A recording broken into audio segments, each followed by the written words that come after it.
Hi, I'm Janil de Villiers. I'm a racing driver for Toyota Gazoo Racing South Africa, and this will be my 22nd Dakar start come January 2025.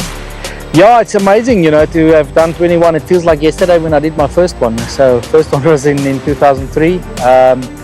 Yeah, now going for number 22. Yeah, it's amazing. I can't believe the time has gone by so quickly.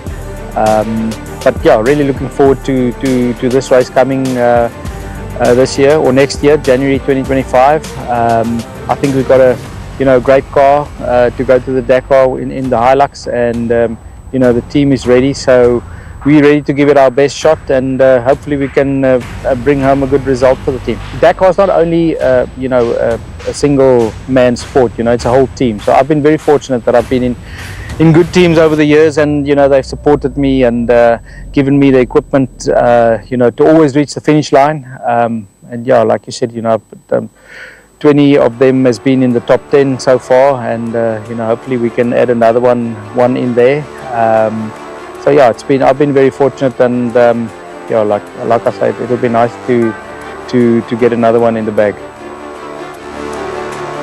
Hi, my name is Henk Lotgan. I'm the 4th-time South African champion, and I'm on my way to my 4th Dakar.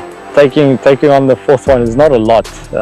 There's a lot of guys like Janil, them that are over 20 now. So the 4th, I think I've gained some experience. I've learned a few things, but definitely not there yet. I must say now, especially coming to Namibia and getting into the dunes behind us. This time was a lot less nerve-wracking, and I could get onto it a bit quicker. Previous years, you'd come here. I was obviously a rookie the first year, and you have no clue what to do, and you'd have moments here and there while going through the dunes. And I must say, this time coming back, it's a lot more comfortable. We probably don't get enough time in the dunes, especially in South Africa. There's nowhere to go there. So the only time we really have is here in Namibia, and then the races we do like Dakar, and I mean 2 years ago I did Abu Dhabi, and it helps a lot. Just every minute you can spend in the dunes just builds your confidence and builds the speed through there, so that helps a lot. And I mean, over the years you learn how to approach a Dakar, how to approach a race like that. There's nothing like it. You can't do anything else to prepare for it. You need to go and do Dakars. There's no other 2-week race across that sort of terrain. So every year you go there, you understand a bit more about the terrain, and something that I'm starting to understand a bit more nowadays is how to approach the race and how to pace yourself. So the first year we just went in there completely blind and just sort of found our feet.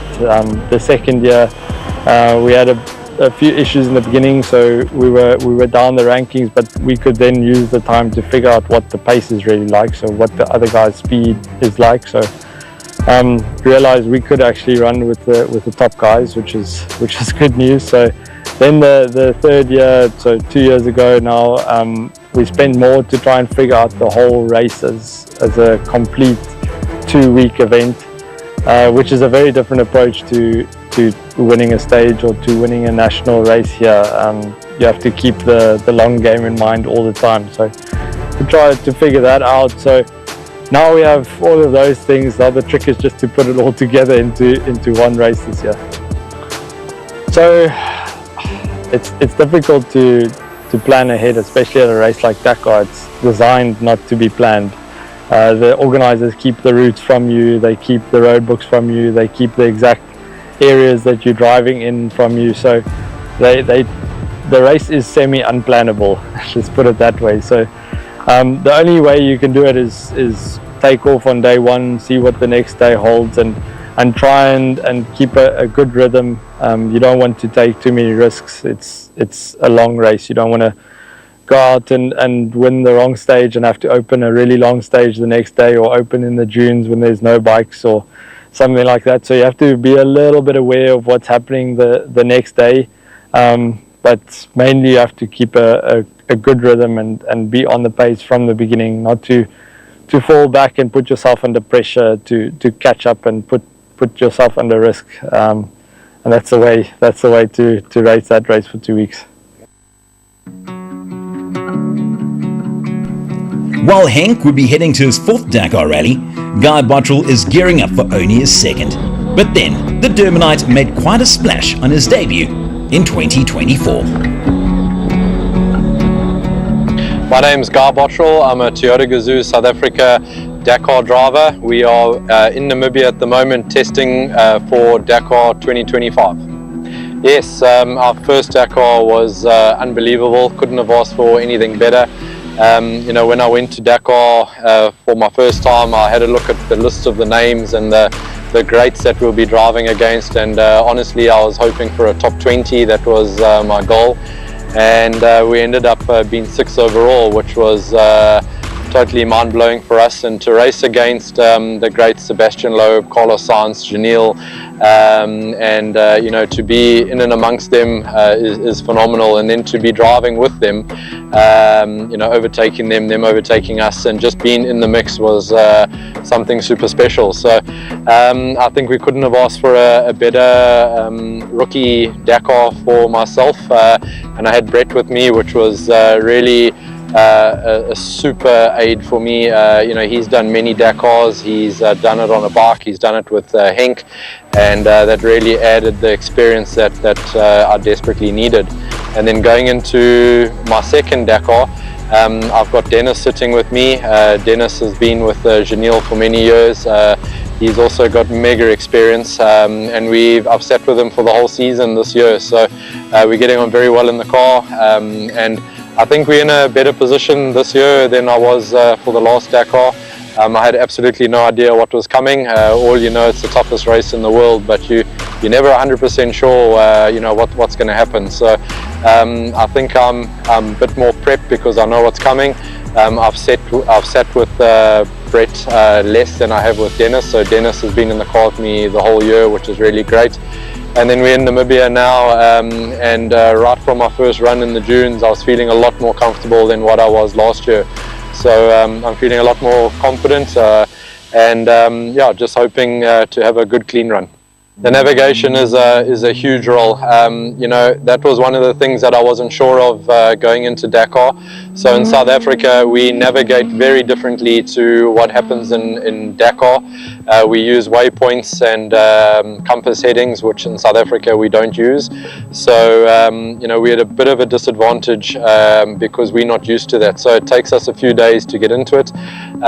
Where at the first stage, at the last Dakar, I didn't know where I was going. I was trying to look down at the compass heading. It was very tricky. So, and that's where Brett really guided me a lot.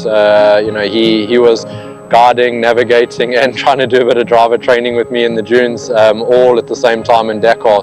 Dennis has done it with Janelle for many years. So I'm very confident in Dennis. I'm very confident that with what I've learned from last year and how we've applied it this year, I think we're going to be a fantastic team.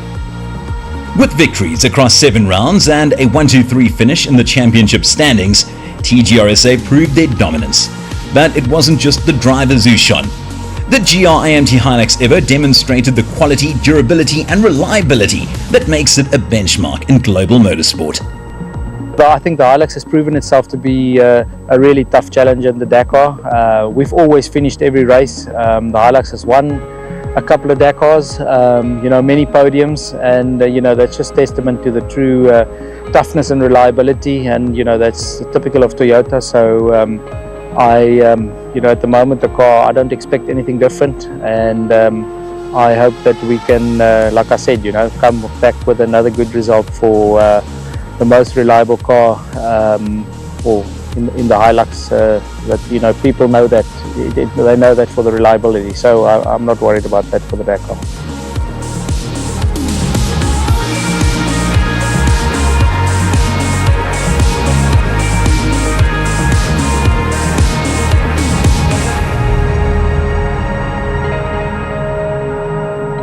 Yeah, so everyone's asking me that first year we finished 6th, what's the plan for the next Dakar? Honestly, looking at the field and how strong it is, if you can come in the top 10, it's absolutely world class.